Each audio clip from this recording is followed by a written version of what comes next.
Welcome back to the Inviting Shift podcast. Thanks so much for being here. I'm very excited about the conversation I have for you this week. This week, I talked to Amber Rose West, who is the creator and host of Women of Color of Confidence podcast, and she works as a confidence coach for women and entrepreneurs. Amber Rose works with teachers, coaches, and creatives, helping them reprogram their self-talk to minimize their inner critics, perfectionism, and comparison so that they can cultivate a stronger, more confident speaking voice. And if you think that just because Amber Rose loves to talk, that she suddenly has no fear when it comes to speaking, you would be wrong. I'd love you to tune in and see how Amber Rose talks about confidence and what we can do to show up more confidently. Well, welcome, Amber Rose, to the Inviting Shift podcast. I'm so glad to have you here. Thank you for having me. I'm excited for our chat today. Me too. And you're such a lovely woman with lovely energy. I don't know that people can read all of that through the audio, but I want to tell them. And I want to hear a little bit more about your story and how it is that you get to do what it is that you do today. Yeah, absolutely. I am a confidence coach and a public speaking coach. I work with women business owners who are trying to figure out how to become more visible in our online space. Mm-hmm. And one of the reasons I love working with women, especially around the confidence it takes to, get on camera, be on social media, or really promote their products and services, is because there are so many amazing women out here who have innovative ideas and creative products and services that they want to offer people. But the confidence piece to get in front of their audience, the confidence piece to talk about their passion and their purpose and why as they started their business really begins to bog them down. And so originally in college, I studied health communications. And it's a mix of communication skills and communication styles, but also it talks about what actually happens in our bodies physiologically and what happens in our brains psychologically and chemically around the different types of communication that we have to live as adults. So, that intrapersonal communication, which is talking to yourself, your self-talk, your inner voices. And then we have interpersonal communication with other people. And that includes, different places that you use that communication. So the communication you have with your family, your friends, your coworkers, potential customers, clients, all these different kinds of communications, and then how that works inside your brain and your body. And naturally, I gravitated towards working with women very early on.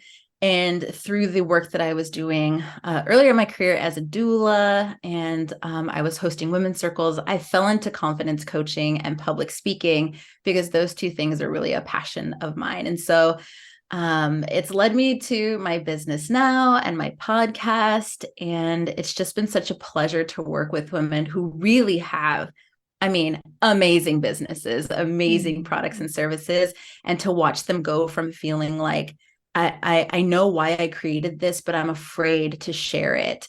I know why this is important, but I don't want people to think I'm silly or this is trivial. Like, it's really important to me. And that vulnerability piece that requires us to step outside of ourselves and show why it is that we created our business, watching women go from one end to the other has just been such an honor. That must be amazing. I've never heard anybody say that they're passionate about public speaking.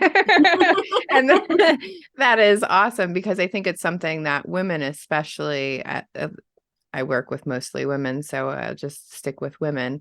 They really struggle with being seen sometimes, or giving themselves permission to be seen, and not take all the external comments and feedback to heart, and it's always that one negative, right? And as we talk about the internal and the external, whether it's the negative that we're giving ourselves or the negative that we're getting outside, it's like that's the one thing that we focus on, instead of like the hundreds of people who are like, oh, you're doing great, rah rah, support. Yeah. Where here's the millions of things that I did right last week, and not just that one thing that I messed up.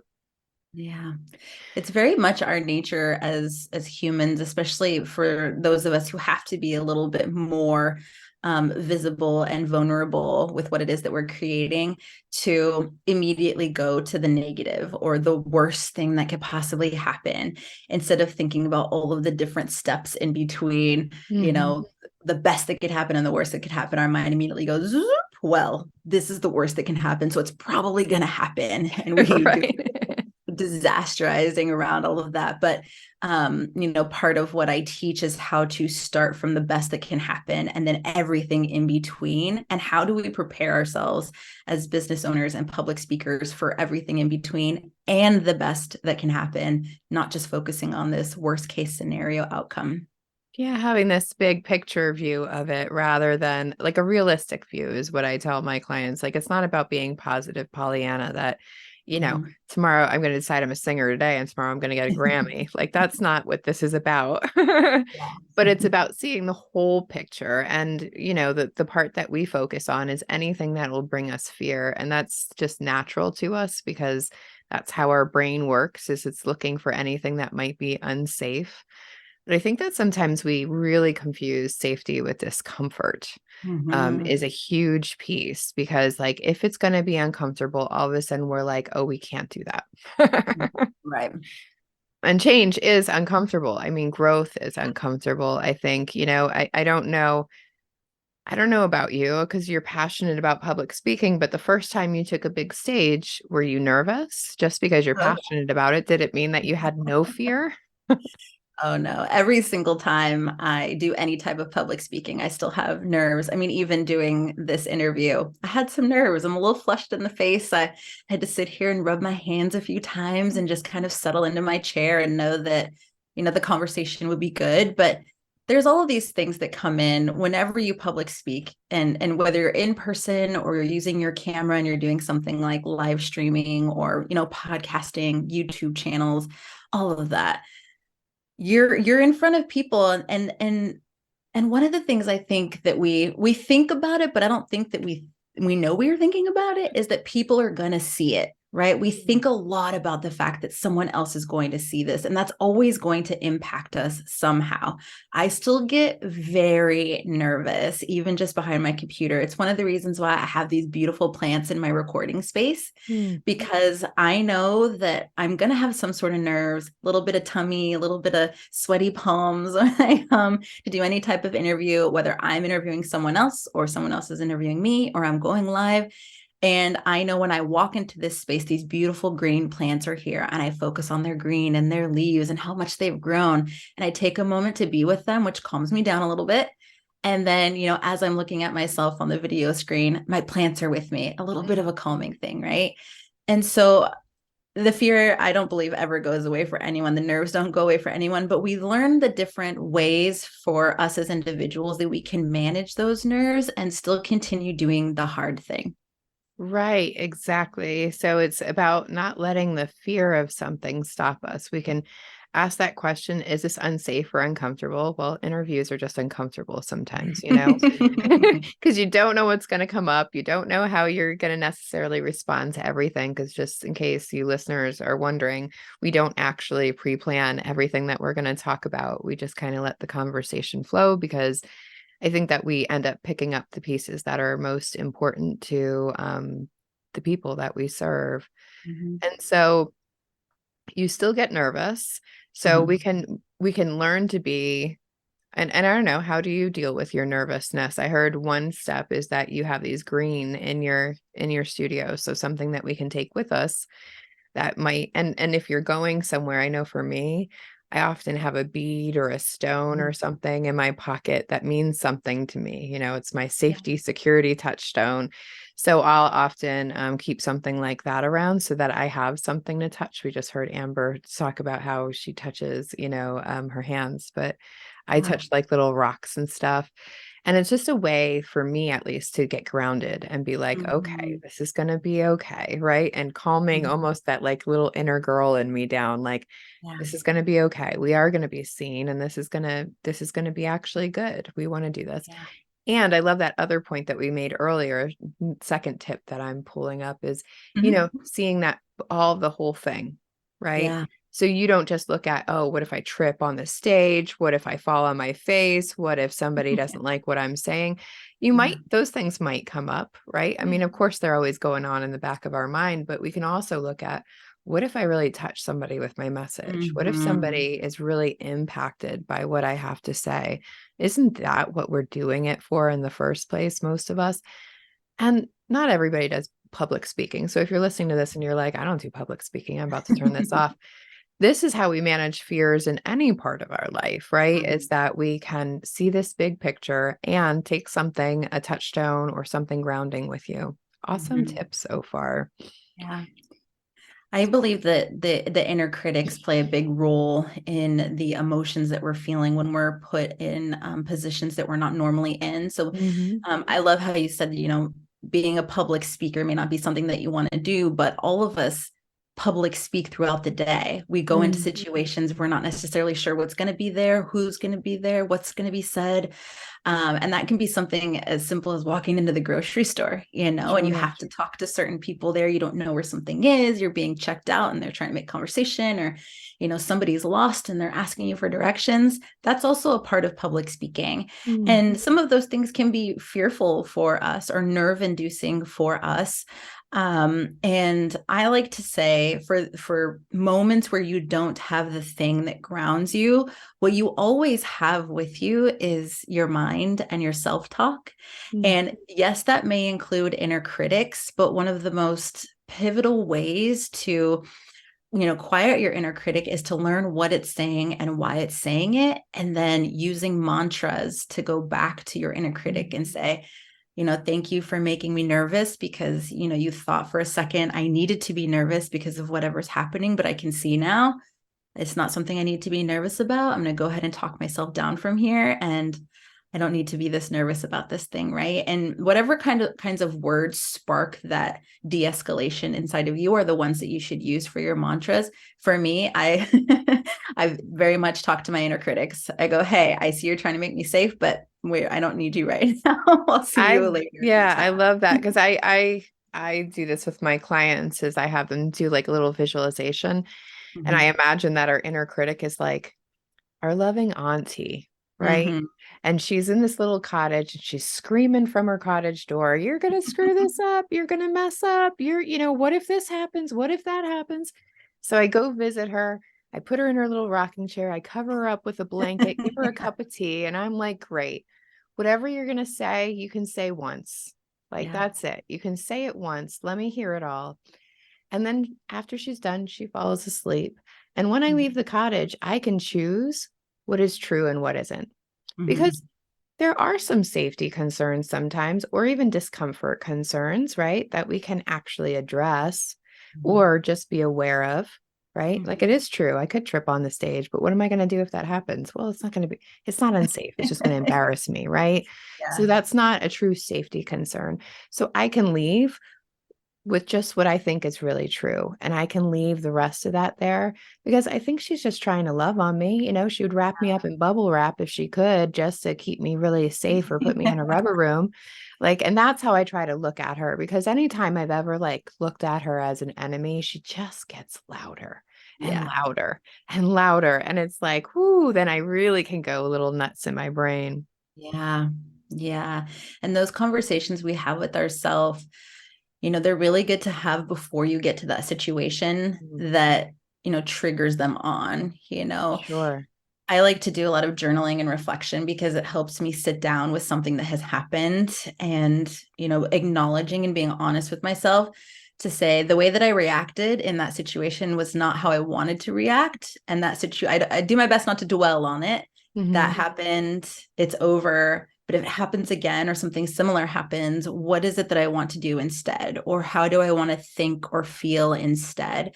And then I use my journal to kind of brainstorm, and sometimes I feel like this sounds so silly, but it is so helpful to me. I realized I was in a situation, didn't like the way I reacted, didn't like the outcome that happened. Great. There's going to be an opportunity to do it again.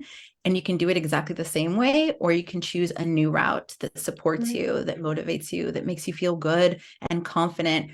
And even if it's not exactly what you want it to be, maybe it's better than the last time where you remember and you're like dwelling, pulling your hair out because of what happened. And it can be really helpful to take that reflection time and then, Right. brainstorm what you want. Right. And reflection time, just for those of you listening, is not about shaming ourselves or being like, oh, I screwed this thing up and getting stuck there. The way that Amber's talking about it is like she is talking about just reflecting. This is data. This is already what happened. I can't change it. And it's okay. Right. I had somebody on that was like, whatever you say about yourself that seems negative, you can just say, and that's okay. Yeah. Right now, it's okay that that's where I am, that I showed up this way, even though I didn't want to. Because the only way that we can change it in the future is if we can accept it without shaming ourselves in some way. And we may not get it right the next time, right? We might just get closer to understand, like closer to being mindful about where that choice can be changed, right? Like if I Mhm. pop off at my husband and I don't realize it for 3 days, if the next time I pop off, it's only a couple of hours and I'm like, oh, okay, well, I'm getting Yeah. closer to the point in which I can change that. So I think being kind and patient with ourselves is a huge part of dealing with insecurities, whether it's fear or it's public speaking or whatever it is that's what I heard from you, is that there's not a shame in this. This is about a reflection. How could I do it better? That's Mhm. all. We may Yeah. get it, we may not, and we'll keep trying, right? Yeah, the awareness piece of that is so key, that it's not about meeting yourself with judgment about it Right. happening. But it is about being aware of it and noticing the way it made you feel, or noticing the thought patterns it put you in. Like all of a sudden, if you're dwelling on it for hours or days at a time, how distracted are you from the other things that you want to be doing? And so you don't have to say, oh, I'm so dumb for being distracted by this. I'm so dumb for thinking about this over again, or I just can't believe I did. It doesn't need to be any of that. It gets to be an awareness, that you can look at it and say, I'm doing it again. Okay, I don't want to do this anymore. Or I want to do Right. something different, and engaging Right. it from that perspective. And I will say this is one of those things that I don't think, the dwelling piece wasn't a piece that I really understood until I read the book, The Confidence Code. And it has a study inside of it that talks about the confidence gap between men and women. And I can't remember off the top of my head, so don't quote me on this, but Mm. it's something like a 60% degree of difference in how long women dwell on past actions, behaviors, or thoughts, and how much men dwell on past actions, behaviors, or thought. It's a huge gap in between the two. And the research that came out of that, they studied these women, and the women who were able, just in turning off this one action, the dwelling, I Mm. did this thing, I wonder what they thought, I wonder if they're talking about me afterwards, is this going to affect my job position, are they still going to be my friends, this whole dwelling thing. When women turned that part off and learned how to stop dwelling, their confidence, their self-reported confidence increased a lot, just Mm. from that one piece. It's the difference, between what we teach girls and what we teach boys, and how that's translated into men and women. And I just found it so fascinating. And when I read that, I was like, I do this. And I know so many women that do this. I know so many clients who do this. And so it's definitely included in my curriculum. How do you learn to stop the spiraling and the Mm. dwelling? And what, the way that I like to frame it is, what is the benefit of you dwelling? What's the Uh, benefit of you being stuck right. in Our this? You brain can't thinks that we're change going to it. like solve something, but we Yeah, really don't, right? We not a just spin single it in thing. circles. I mean, in this dwelling, I can so relate to this. Like, I remember even like 15 years ago, every conversation I had during the day, I'd have to like reflect on it and be like, did I embarrass myself? How did I mess up? I could have said this instead. And it was like, what a suck of energy, right? I mean, because Time. and that just stays in the back of my head all day long. Remember, you said that thing last time. Don't say that thing this time. Instead, like the whole here's how I solve this situation. I don't think about it. If it's that important to me, I ask the other person, hey, I know I said this. Did it bother you? Like, were you offended by that? Or I know I messed this thing up. Like, how are you feeling about that? We don't know what they're thinking unless we actually ask about it. And I think that that's the piece that is the huge difference between men and women is women, we're raised to be judged. We judge each other, men judge us, but for some reason, men aren't judged nearly as harshly as women Right. are. And so they don't really care how they show up. They're like, I'm fine as long as I'm going by the law, I'm fine. Like they Yeah. don't care. And they're the first ones to admit, yeah, that was dumb. I'm just not going to say that again. And that's it. They just That's move it. on. You're like, I've had many a boyfriend in the past who would do things or say things, and I'd be like, don't you remember you did it? Yeah, that wasn't the greatest, but I'm just not going to do it again. And you're like, Right. is that easy? You could do Right. that? Right. Like I'm like, it doesn't bother you now. And they're like, no, Not even a like little it's bit. over. Why would I continue to think about it? Why can't why are you dragging a dead horse? Right. Like I've already been over that. Like, and it's so easy, but like we'll hang on to it forever. Like I can remember things I did wrong in the third grade if I really sat and thought about it. So we've all done things that could be better. And that's part of humaning. I think people forget that it's part of humaning. We're not meant to get it all right all of the time. That's just not how the universe works, especially for humans.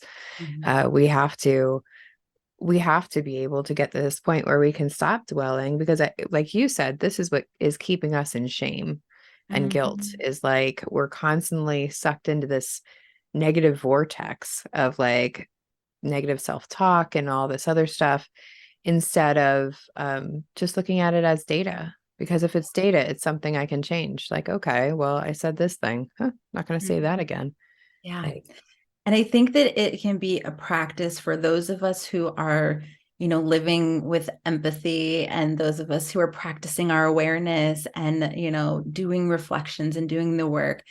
We can truly believe that there's nothing that we're saying or doing that is so harmful to ourselves or other people that we have to dwell on anything. right. Everything gets to be a learning lesson if we know that we are taking the time to be compassionate and caring, that we aren't stepping over anyone or using really harmful, words, language, behaviors towards anyone, and that we're taking the time to be self-aware and to take that reflection time. Then it's okay to make a mistake. It's okay to look silly sometimes. It's okay.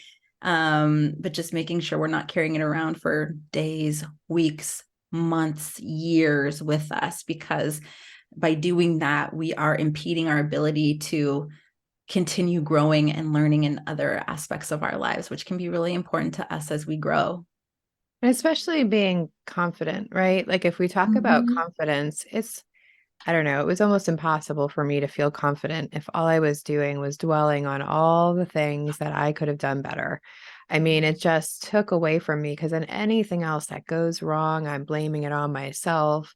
I'm shaming myself. I'm just, and I get stuck there, right? And then I always end up, I can hear my inner critic right now. What's wrong with you? And I think that might have been something my mother used to say to me, but like, that's that like I go through this whole spiral and at the end of the spiral at the bottom it's like what is wrong with me, and that what a question that is. We get so stuck there. Mhm. So instead of dwelling, what you're saying is we can take the data, we don't Mhm. have to shame ourselves, we can say, hey, I'd like to do this differently next time, and check off that box and let it go, right? Yeah. Learn Yeah. the lesson and let it go. Yeah. And I am a brainstormer, Sometimes it's not enough for me personally to say I want to do it different. My brain goes a little bit deeper into what would you have done differently, Mhm. you know? And sometimes it gets to be a trial and error. What if the next situation happens? You try what you think is a little bit better. Maybe you're like, oh, that didn't feel right either. Like Mhm. the beautiful thing about being a human is we have endless possibilities and endless opportunities. And, we don't have to dwell so much on everything. We get the opportunity to try new things until it does feel right or feel better. Right, right. And that could be different for all of us. So this isn't Mhm. Amber trying to say this is how you need to communicate, but it's more about communicate in a way that feels good to you, whether that's with yourself or others, right? This is all about communication. And I love that you're including the communication that we have with ourselves, because we see that as different. Like somehow those voices just have to show up that way, or that we have to get stuck in there. And we really don't. If we can start just shifting small things, like, is this unsafe or uncomfortable? Okay, it's uncomfortable. That just means this is a hard thing, and I can Yeah. choose to grow through this thing if I want to. Mhm. If it's unsafe, I can look at the unsafe factors, like what is actually the safety factors. Yeah. But really, without the reflection or the mindfulness, we don't see any of that. We just kind of go through our life. And then often women are allowing fear to kind of guide them and go, oh, well, I'm scared. So that must mean I can't walk forward. And Dr. Susan David has like the greatest quote about fear. She says, what did she say? Courage is fear walking. So Mhm. courage isn't just feeling the fear, like you still have to go do the thing. That's the courageous thing. Yeah. Yeah, I love that. Courage is fear walking. Because it really is, one of the things that I've learned in my course study and through working with other women is that these inner critic voices, or the imposter voices, I like to think of imposter syndrome more like imposter voices or imposter feelings. Mm-hmm. So these imposters and these critics that we have inside of us, the longer we let them live in our brains and in our hearts, they're real sneaky. They're really sneaky. They start figuring out how to make themselves sound like you. And so then you go, this is what my inner voice is saying. This is what I sound like. This is how I talk to myself, right?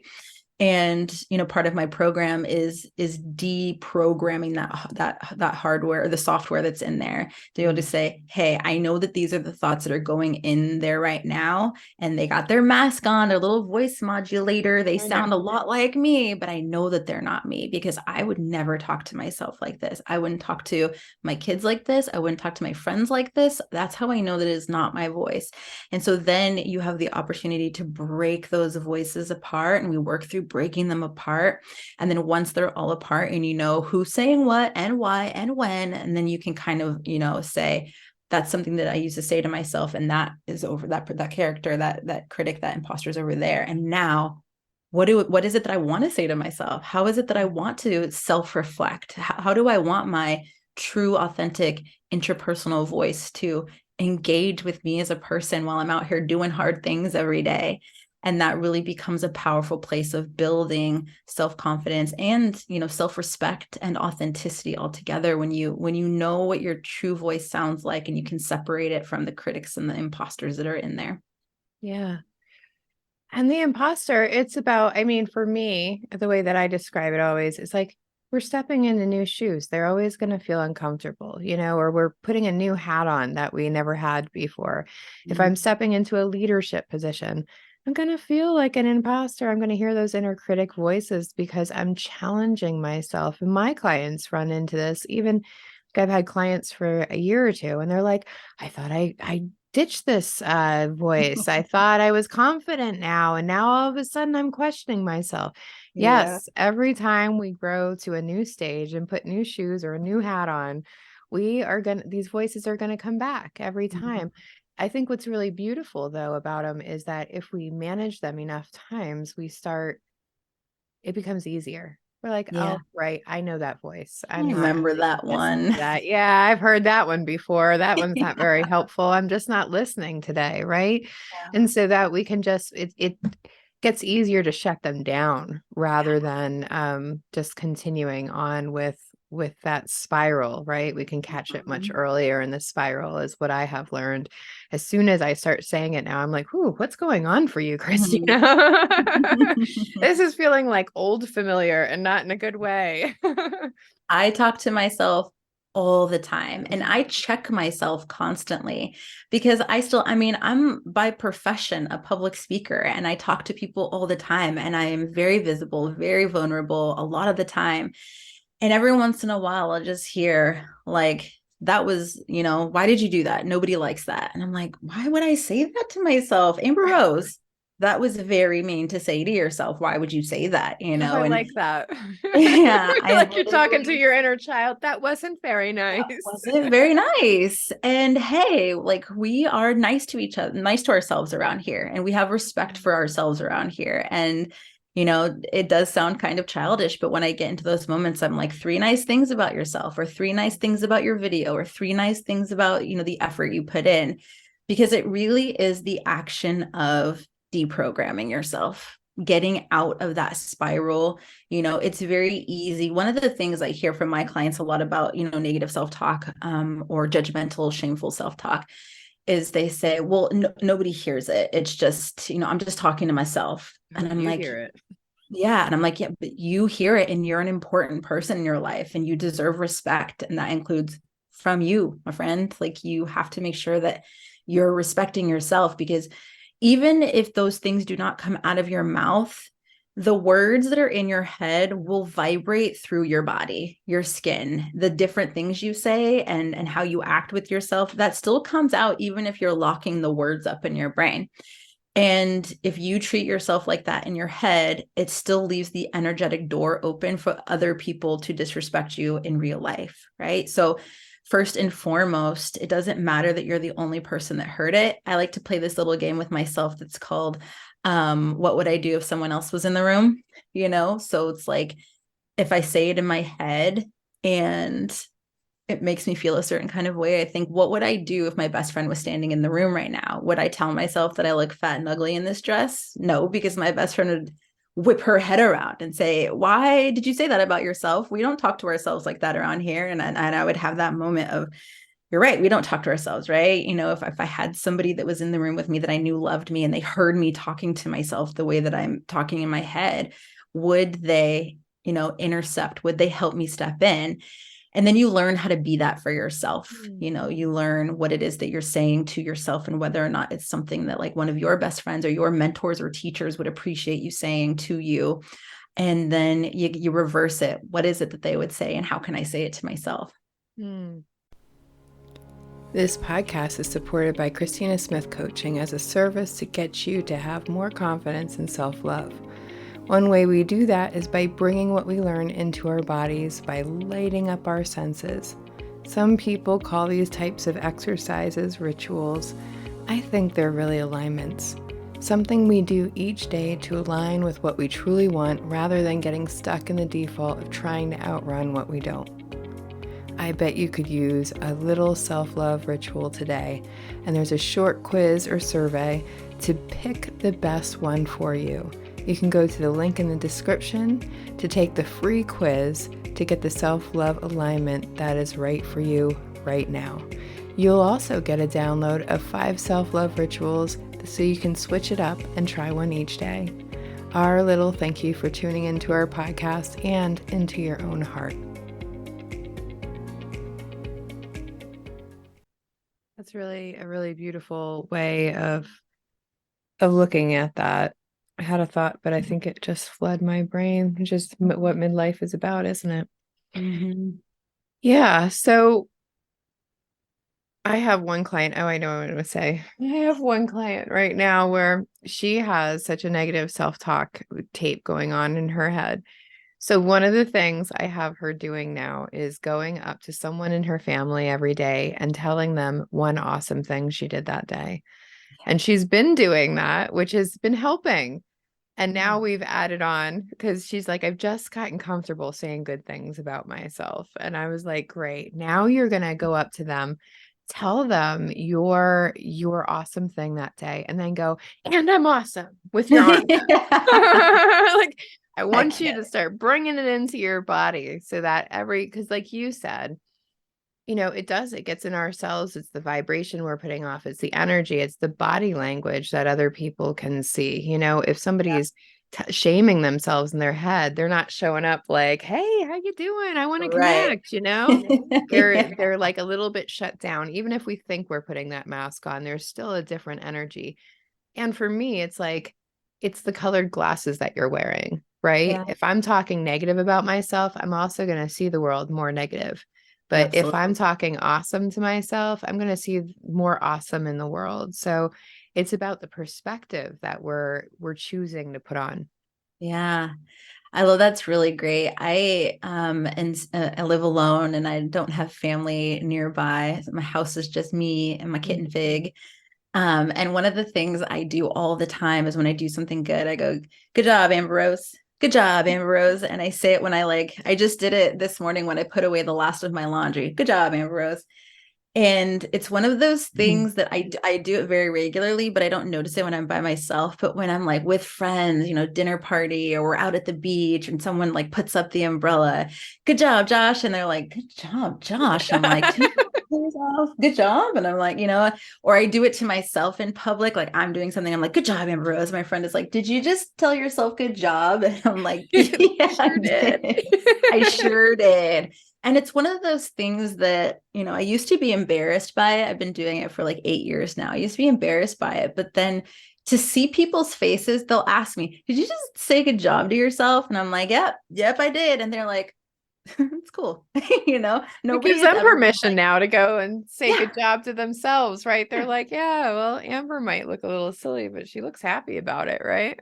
exactly." And I laugh it off and I giggle and I'm like, "Yeah, because I did a good job." And to see their faces, one of those things where we're afraid of what people's reactions would be. Nobody has ever said, "That's dumb, Amber," or "You sound silly," or "What for?" Like nobody's ever said that to me. Everyone's always been like, "Huh," like they either shrug it off or they smile and giggle or they're like, "That's cool." And Yeah. one of my girlfriends just started, I met a new friend here and she started doing it. I'm telling myself, "Good job." And I'm like, "Doesn't it feel good?" It's just like the littlest little thing that you can, pat yourself on the back for. And it's such a simple activity, Yeah, giving I do it. ourselves validation. Yeah. Yeah, right Like, after a hard thing, like some of the business things I have to do in my business that I don't mm. really like doing, like writing copy or, doing other things like that. I used to be like, "Oh, it's copy day. I hate this.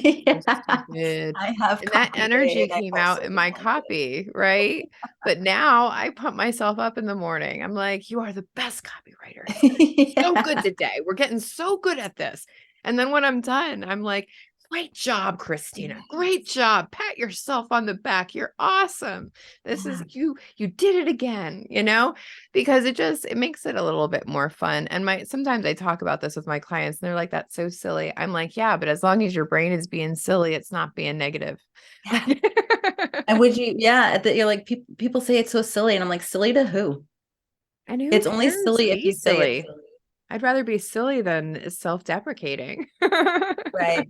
And those little things that we do for ourselves that we fear other people judging us for, they actually are like the most meaningful. These little things like I wash the dishes and "Good job, Amber Rose." Like that is amazing. And there's nobody else here to tell me good job. There's no husband, there's no boyfriend, there's no kids. So if I don't tell myself good job, who's going to tell me? This And is I would like one rather way hear, that we can reparent ourselves too, right? I yeah, mean, because some of us never got the good job growing up. So it might feel really uncomfortable saying it at first because you're like, I'm supposed to, like your friend, like, what are you telling me? Good job. Like, yeah. this is just what I'm supposed to do. But if we've never had that kind of support, it can feel hard at first. But again, make it silly if you need it to feel silly, or make it feel however you want it to feel, but just try it. I love this one really great tip. If you try nothing out of today, I would love you to start telling yourself when you're doing a great job, because I think it also reminds us of how many things we're doing right. Because at the end of the week, like when I do a weekly review and my intentions and everything, I could easily go look back at that one or two thing that I mess up, instead Yeah. of all those things that I could be like, "Great job, Christina. Look at all this stuff you got done. You did all these hard things this week. Good for you. They may not have been perfect, but you did them. You went and you Did did the hard thing."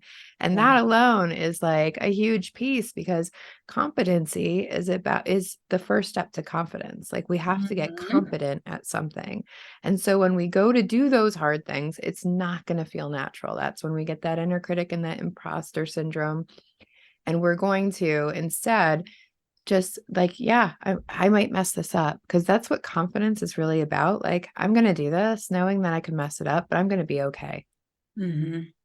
And I would say that most people don't give themselves enough space to be bad at things. They Mm, don't give themselves. And I think with women, we talked about this earlier in our chat that, we are taught to judge ourselves and then dwell on things. And so the idea of being bad at something or starting something new and not being, immediately proficient at it, I don't want to spend any time judging myself or hating myself because I didn't do it right or I made a mistake, so I'm just not going to do it.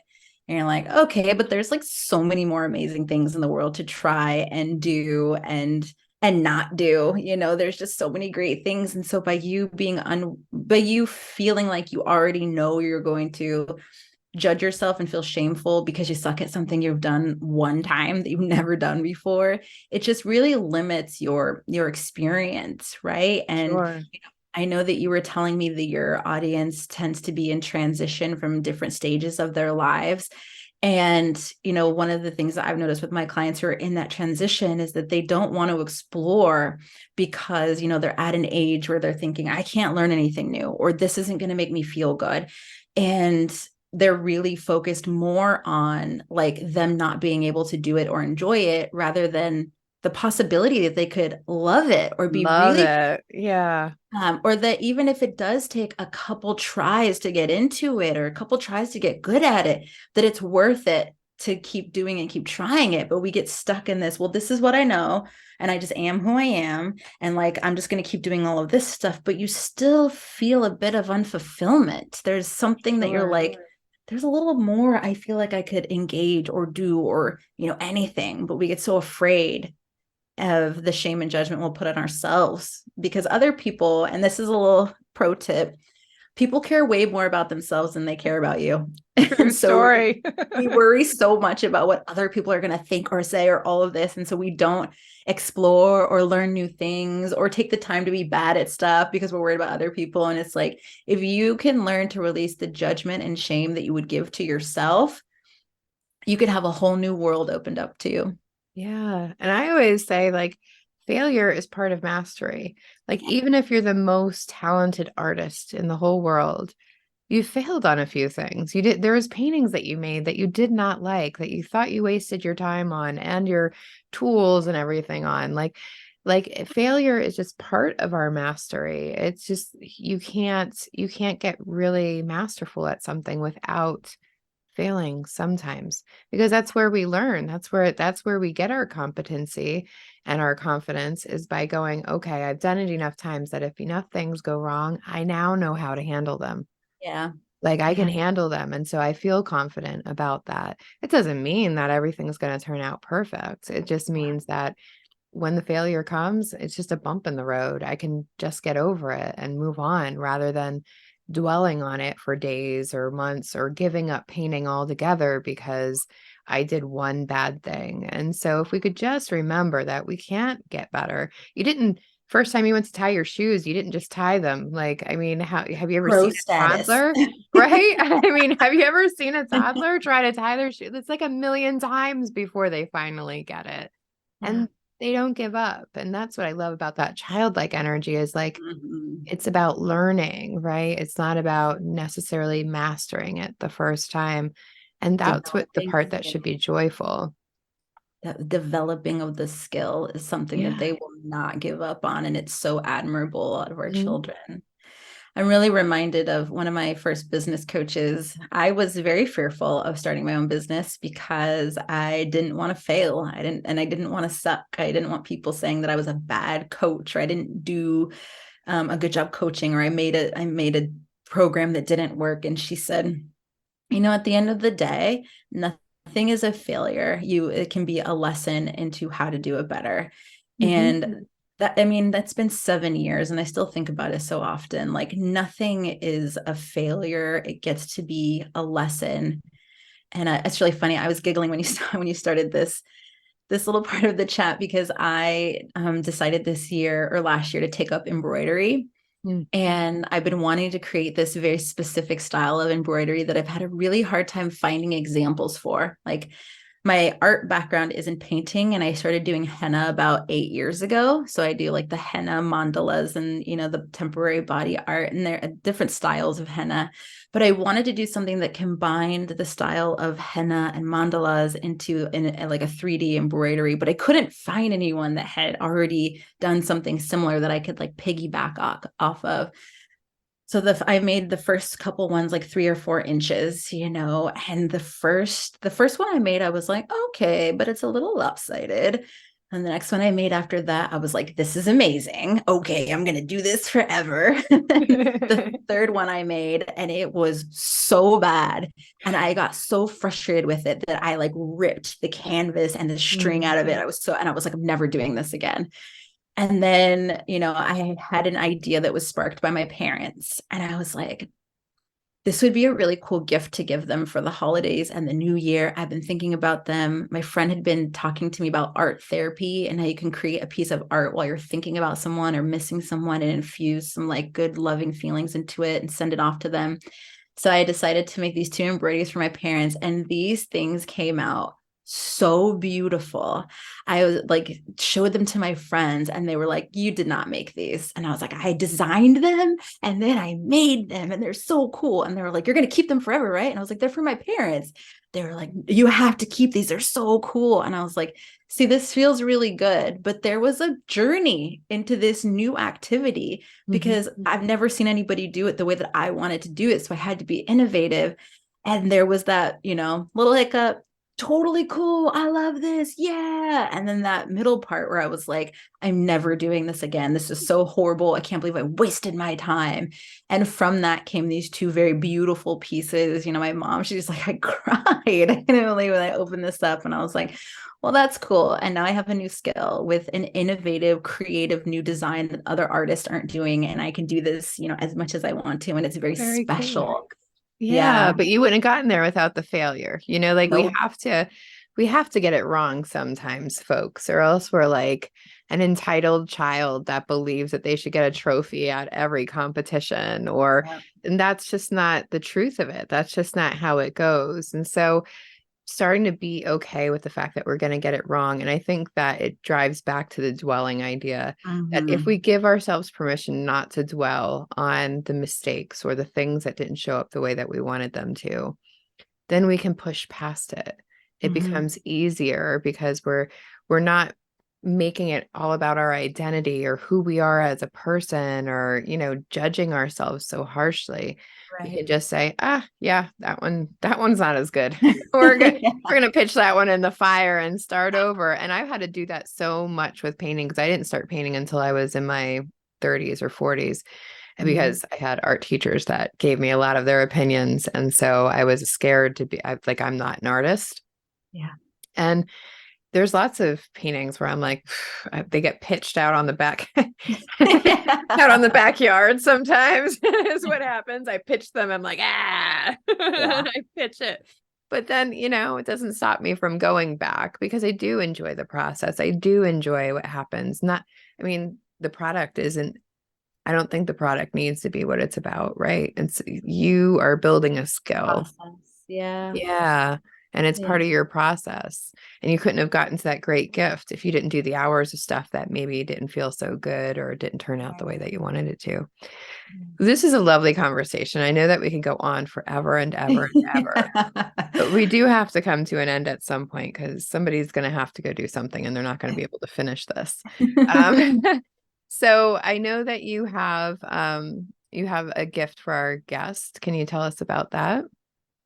Yes, it's called Overpower Your Insecurities. It's a 14-point audio guide that goes through common insecurities that people feel from negative self-talk, having a hard time with judgment, comparison, imposter syndrome, learning how to stop complaining or being around people who are complaining all the time.